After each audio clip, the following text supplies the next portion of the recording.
All right. It is Smarter Day. Are you ready for this? To the over 337,000 players proving their wits and looking for a little payday, let's see how smart you really are. Q1 starts right now. Which of these is an autumn month in the southern hemisphere? July, February, or April? July. Oh yeah, the southern hemisphere. Autumn. No. That word comes from an ancient Greek word meaning half of a sphere. It's how we divide the globe up.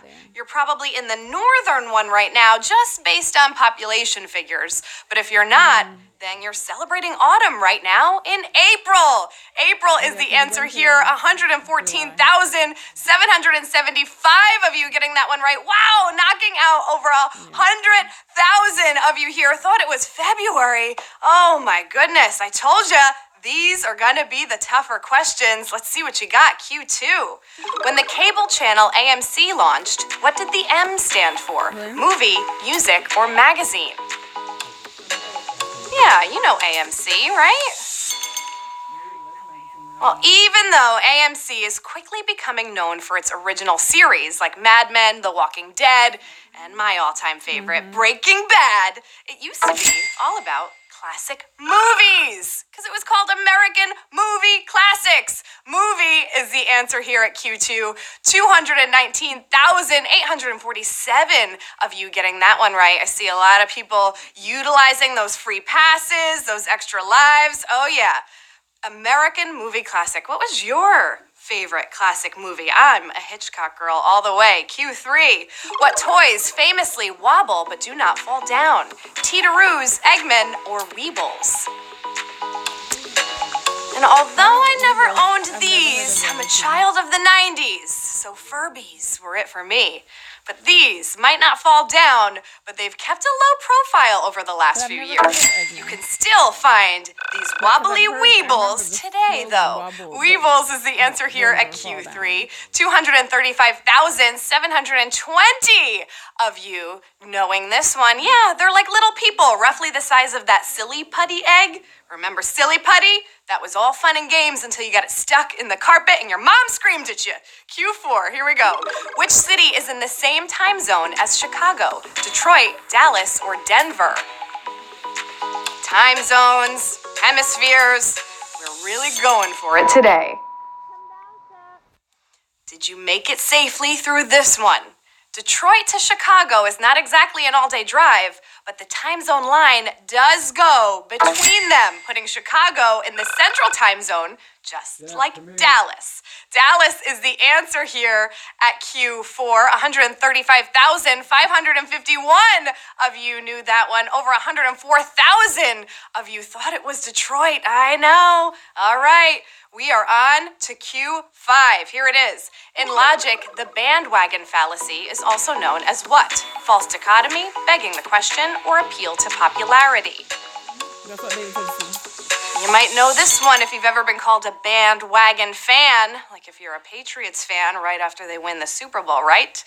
Well, I hope you don't have any heated arguments coming up, but if you do, it's good to know your logical fallacies. Whenever someone joins something popular, you can say they're jumping on the bandwagon, hence the name. It's an appeal to popularity. 211,589 of you knew this one. You know what that means? You're jumping on the bandwagon to Q6. See what I did there? Mathematically, what are the shapes in classic Tetris games called? Nanomenos, polyabolos, or tetrominoes? All right, quick, picture it. All of those shapes falling endlessly, faster and faster. You need to fit them into the right spot. But what are they called? Well, if you join squares together, you get polyominoes. If you join four squares together, you get tetrominoes from the prefix tetra, meaning four. Tetrominoes is the answer here at Q6. 153,110 of you probably played a lot of Tetris, right? Or Dr. Mario? Ooh, which is the better game? Let me know in the chat. All right, Teratopsis dorinhi, which replenishes its own cells, is better known as what? Immortal mushroom, immortal jellyfish, or immortal flatworm? Teratopsis dorinhi. Thought it was a dinosaur at first myself. But very few creatures on Earth seem immune to aging. It's pretty much just J-Lo, Paul Rudd, and this thing right here. Adults are somehow able to regress to the early polyp stage, rejuvenating their own cells and living life again as a brand new jellyfish. Immortal jellyfish is your answer here at Q7. 110,519 of you knew that one. Listen, if Hollywood catches wind of this immortal jellyfish, I'm going to start seeing immortal jellyfish face masks in the near future. Q8, Maurice Sendak created his Wild Things because he couldn't draw what? Tigers, horses, or dogs? Anyone? I went with dogs. They look more like dogs. Well, when this fact came out, his editor asked him, well, what can you draw? And he said, things. And then it was off to the races from there, quite literally.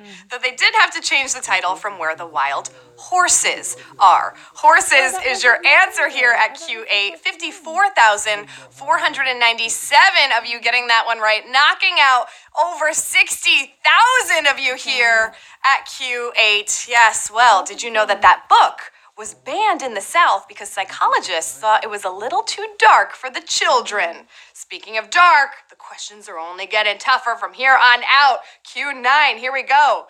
What band's album cover often depict a huge guitar-shaped flying vehicle?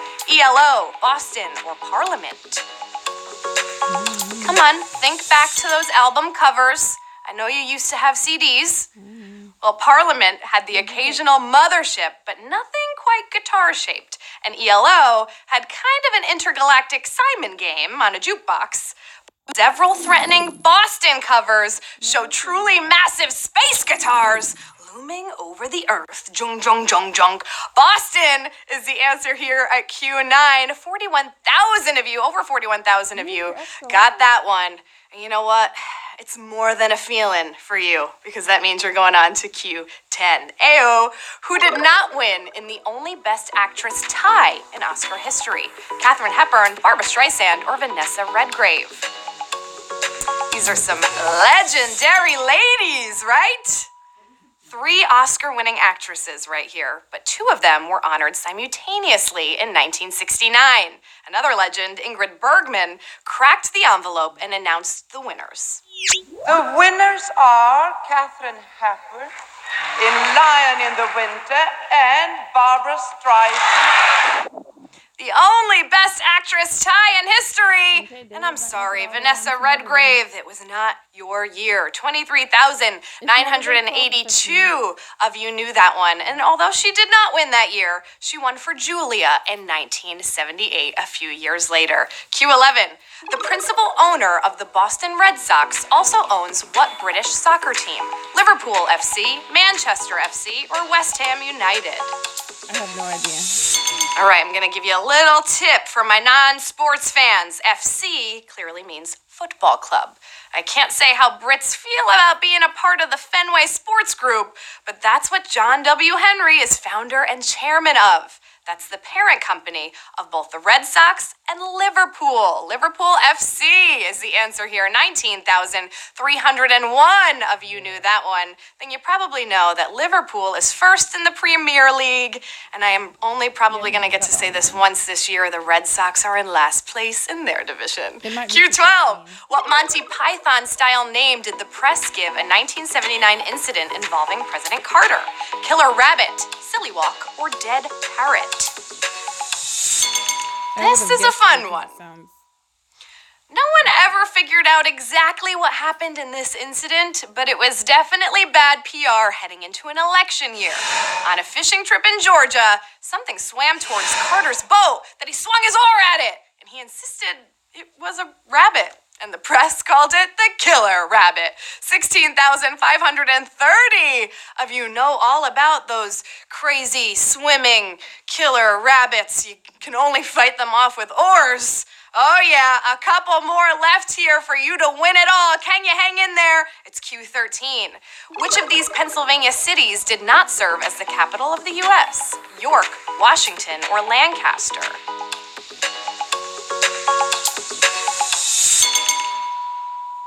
Well, there was a lot going on in the 1700s, history-wise, as the U.S. was, sorting itself out into what it would eventually become. Both York and Lancaster served as U.S. capitals for a brief time. Lancaster only for a day, but Washington, Pennsylvania never did. Washington, 3,651 of you getting this one right. Oh my goodness, knocking out over 12,000 here. This is it. It's David's question here at Q13. Washington became Washington, D.C., not Washington, Pennsylvania. All right, I told you only the smart are gonna survive in this one. We have 2 left. Can you prove it? Q14. Which of these is on the flag of the only inhabited U.S. territory in the Southern Hemisphere? Tree, eagle, or star? I know, we're back to the Southern Hemisphere on this one. What? We're autumn people here. All right, first, you have to figure out the territory. You don't know it? I'll tell you. It's American Samoa. Now you gotta figure out what's on the flag. Oh, I guess I could tell you that too. It's an eagle! An eagle is on that flag. Come on, it's a U.S. territory. We love our eagles. Eagle is the answer here at Q14. 4,230 of you knew that one. And you know what time it is now. For over 4,000 of you, you made it this far. We are down to the final round. Oh yes, it all comes down to this. You worked so hard. We went for 15 questions today, but you can't say that you won them all unless you get this one right now. Q15. What is the capital of the country from which the U.S. imports the most oil? Ottawa, Riyadh, or Caracas? It's now or never, baby. The U.S. consumes a lot of oil, we know. And while we produce a lot, we import a lot of it too. The top supplier of oil to the U.S., and it's not even remotely close, is Canada, whose capital is Ottawa. Ottawa is the winning answer here at Q15. 2,937 of you are our new winners.